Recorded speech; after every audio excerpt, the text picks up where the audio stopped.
जैसा कि आपने पिछले वीडियो में जाना कि फिलोसोफर्स रीजनिंग के द्वारा जीवन के मूलभूत प्रश्नों का जवाब ढूंढते हैं, जैसे सत्य क्या है, ज्ञान क्या है, अच्छाई और बुराई क्या है। समय के साथ कई अलग अलग फिलोसोफर्स आए और उन्होंने इन प्रश्नों का अपने अपने दृष्टिकोणों से उत्तर दिया, जिससे फिलोसफी के विभिन्न मतों का जन्म हुआ और यही कहलाते हैं स्कूल्स ऑफ फिलोसफी। जैसे मटेरियलिज्म, जिसमें माना जाता है कि संसार में केवल मैटर यानी फिजिकल थिंग्स ही असली है, बाकी सब कोरी कल्पना है। आइडियलिज्म, जिसके अनुसार हमारे आइडियाज, हमारी कल्पनाएं ज्यादा अहमियत रखती है, न कि फिजिकल थिंग्स। सब्सटेंशियलिज्म, जो कहता है कि चीजों या भावनाओं से ज्यादा महत्वपूर्ण है उनका एसेंस, उनका मूल गुण। आइए इनके बारे में विस्तार से जानते हैं।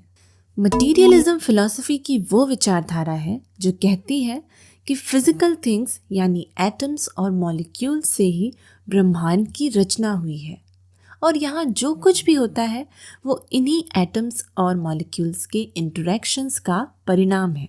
यहाँ तक कि हमारे विचार, हमारी भावनाएं भी। सीधे शब्दों में मटेरियलिज्म कहता है कि जिन चीज़ों को हम देख सकते हैं, छू सकते हैं और माप सकते हैं, केवल वही वास्तविक है और सत्य है, और स्पिरिट या सोल जैसी नॉन फिजिकल, मेटाफिजिकल या सुपरनैचुरल चीजें एग्जिस्ट ही नहीं करती। उदाहरण के लिए, जब आप अपना पसंदीदा गाना सुन रहे होते हैं तो उसे सुनकर आप खुशी महसूस कर रहे होते हैं। आपके इस खुशनुमा अनुभव को एक मटेरियलिस्टिक व्यक्ति फिजिकल और केमिकल रिएक्शंस के टर्म्स में एक्सप्लेन करेगा। उसके अनुसार जब आप म्यूजिक सुन रहे होते हैं तो साउंड वेव्स आपके कानों पर पड़ती है और वहां से आपके ब्रेन में जाकर उसकी प्रोसेसिंग होती है। प्रोसेसिंग के दौरान आपका ब्रेन कुछ खास केमिकल्स रिलीज करता है, जैसे डोपामिन, जिसकी वजह से आप खुशी महसूस करते हैं। तो आपका खुश होना, दुखी होना, गुस्सा या डिप्रेशन, सब कुछ एटम्स और मॉलिक्यूल्स के मोशंस और इंटरैक्शंस पर निर्भर करता है। दूसरी तरफ आइडियलिज्म कहता है कि ये दुनिया हमें वैसी ही दिखाई देती है जैसी हम कल्पना करते हैं। इसके अनुसार भौतिक वस्तुओं की तुलना में हमारे विचार ज्यादा असली होते हैं, यानी हम क्या देख रहे हैं इससे ज्यादा मायने रखता है कि हम जो देख रहे हैं उसके बारे में क्या सोच रखते हैं, क्या कल्पना करते हैं। जैसे जब आप एक सूर्यास्त देख रहे होते हैं तो कुछ लोगों के लिए ये अनुभव सुखद हो सकता है, वहीं कुछ दूसरे लोगों के लिए यही अनुभव दुखद भी हो सकता है। ये इस बात पर निर्भर करता है कि उसके बारे में आपके पिछले अनुभव, उससे जुड़ी यादें या उसके बारे में आपके विचार कैसे हैं। आसमान वही है, रंग वही है और सूरज भी वही है, केवल उससे जुड़ी आपकी फीलिंग्स और आपके इमोशंस आपके पूरे एक्सपीरियंस को बदल सकते हैं। इस तरह आइडियलिज्म बताता है कि फिजिकल थिंग्स जैसे सूरज, आसमान और रंग महत्वपूर्ण नहीं है।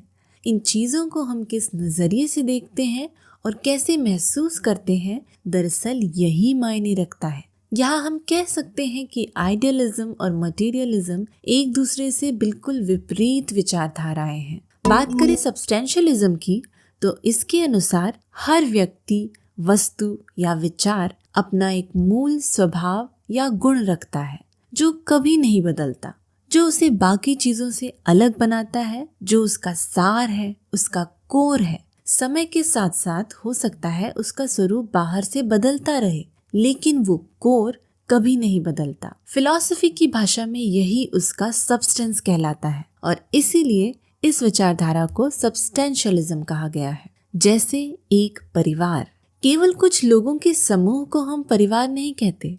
एक परिवार बनता है जब उसमें रहने वाले लोगों के बीच प्यार का नाता हो, भावनाओं का नाता हो, जो एक दूसरे से यादें साझा करते हों, अपने अनुभव साझा करते हों और जहाँ सभी को एक दूसरे की परवाह और कद्र हो। परिवार चाहे बहुत बड़ा हो या छोटा सा हो, इन भावनाओं और नातों के बिना वो केवल लोगों का एक झुंड है। आत्मीयता, प्यार और परवाह करना एक परिवार का मूल गुण है, उसका सब्सटेंस है। समय के साथ एक परिवार का आकार और व्यवस्था बदल सकती है, लेकिन उसका सब्सटेंस नहीं। इस तरह की अलग अलग विचारधाराएं ही किसी समस्या का हल ढूंढने के हमारे तरीके को प्रभावित करती है। कैसे? आइए इसे एक उदाहरण से समझते हैं। एक बार 3 डॉक्टर मिलकर डायबिटीज के कारण और उसके इलाज के विषय में चर्चा करने के लिए बैठते हैं।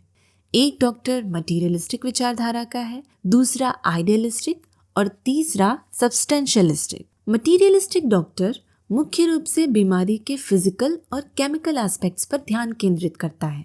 उसके अनुसार यदि किसी व्यक्ति को डायबिटीज है तो उसके पीछे कारण हो सकता है अनुवांशिक, यानी परिवार में पीढ़ियों से ये बीमारी चली आ रही है, या उसके जीवन शैली में कुछ खराबी है, जैसे हाई कैलोरी वाला भोजन लेना जिससे ब्लड शुगर लेवल बढ़ता है, और फिजिकल एक्सरसाइज न करना जिससे इंसुलिन मैकेनिज्म ठीक तरह से नहीं चल पाता, या उसका शरीर इंसुलिन रेजिस्टेंट हो गया है। इसलिए बीमारी के इलाज में भी उसका मटीरियलिस्टिक व्यू ही रहेगा।